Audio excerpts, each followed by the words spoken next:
Bismillahirrahmanirrahim. Alhamdulillah wassalatu wassalamu ala sayyidina Rasulillah wa ala alihi wa sahbihi wa man walah.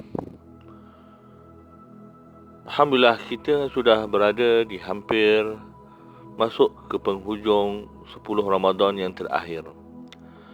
Wajar kita perhatikan ianya suatu anugerah daripada Allah Subhanahu wa taala yang sudah memberi kita banyak peluang dan ruang untuk melalui pengalaman berRamadan kali ini dengan kesempatan untuk melatih diri dengan mujahadah, menundukkan nafsu kita dengan puasa dan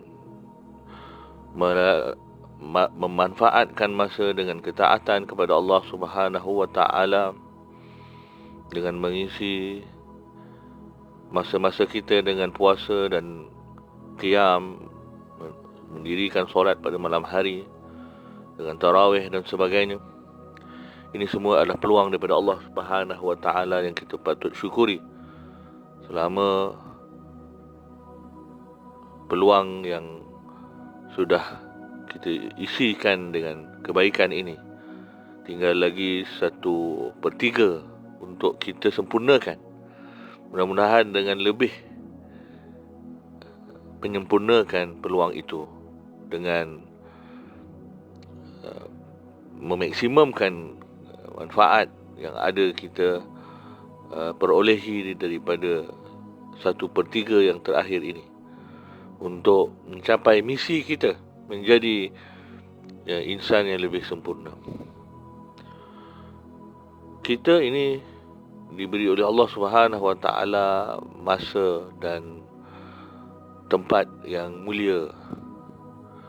Tetapi bukan tujuannya untuk itu, kerana masa dan tempat yang mulia yang ada dalam kehidupan kita itu tujuannya ialah untuk memuliakan kita, sehingga akhirnya kita menjadi insan yang mulia. Lalu apabila kita meninggalkan tempat dan masa yang mulia itu, justru kita boleh memuliakan masa dan tempat yang lain. Maknanya tujuan Allah Subhanahu wa taala memberi kita peluang untuk berada di masa-masa yang mulia ialah untuk apabila beredarnya masa-masa yang mulia itu, kemuliaan masih berkekalan dalam diri kita, sehingga diri kita mampu pula untuk menjadi sebab kepada kemuliaan masa-masa yang akan datang.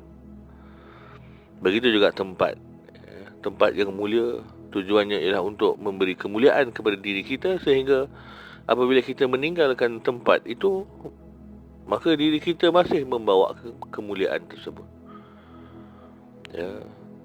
Sebagai contoh, orang yang mendirikan solat di masjid, maka apabila dia keluar dari masjid, dia membawa kemuliaan masjid itu, sehingga ke mana sahaja tempat dia pergi, dia memuliakan tempat tersebut, sehingga orang yang berada di sampingnya merasa mulia dengan berada di sampingnya, seolah-olah dia ialah masjid yang bergerak, yang membawa keberkatan kepada semua, yang memberi peluang ketaatan kepada semua. Apabila orang duduk dengannya, orang merasa teringat kepada Allah Subhanahu wa taala sebagaimana orang duduk di masjid ingat kepada Allah Subhanahu wa taala.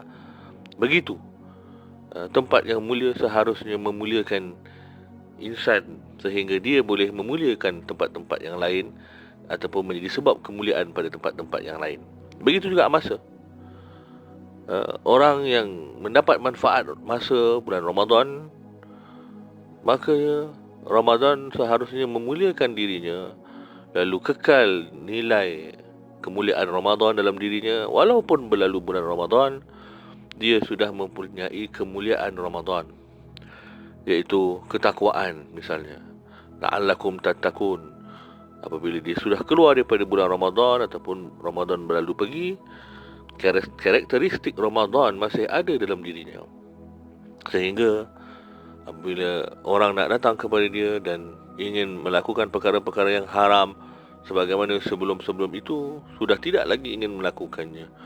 Orang nak datang kepada dia, nak mengumpat, dia sudah tidak lagi mengumpat. Maka karakter Ramadan yang ada sudah mempengaruhi dirinya sehingga dia tidak lagi mengumpat misalnya, ataupun berbicara kepada benda-benda yang haram, ataupun memandang kepada yang haram, ataupun mendengar kepada yang haram. Maka karakter-karakter kemuliaan Ramadan itu sudah melekat pada dirinya sehingga berlalunya Ramadan pun akhlak Ramadan masih ada di dalam dirinya, baik dengan meninggalkan maksiat ataupun dengan konsisten di dalam melakukan taat. Inilah tujuan sebenar. Sesuatu kemuliaan yang sementara yang Allah berikan dalam kehidupan kita, tujuannya untuk memberi kemuliaan untuk diri kita secara berkekalan.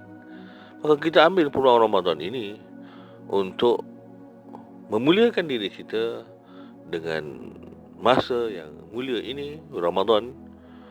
Lalu kita boleh menjadi mulia dengan Ramadan ini sehingga Ramadan yang berlalu pergi tidak menghilangkan, tidak membawa pergi nilai mulia kita, bahkan kita kekal dengan kemuliaan yang sudah kita usahakan dalam diri kita pada bulan Ramadan yang mulia ini. InsyaAllah, mudah-mudahan kita tinggal berbaki 1/3 ini boleh memaksimumkan usaha untuk memuliakan diri kita dengan kemuliaan Ramadan, sehingga apabila Ramadan pergi, kita masih kekal dengan kemuliaan kehambaan kita kepada Allah Subhanahu wa taala. Wallahu a'lam.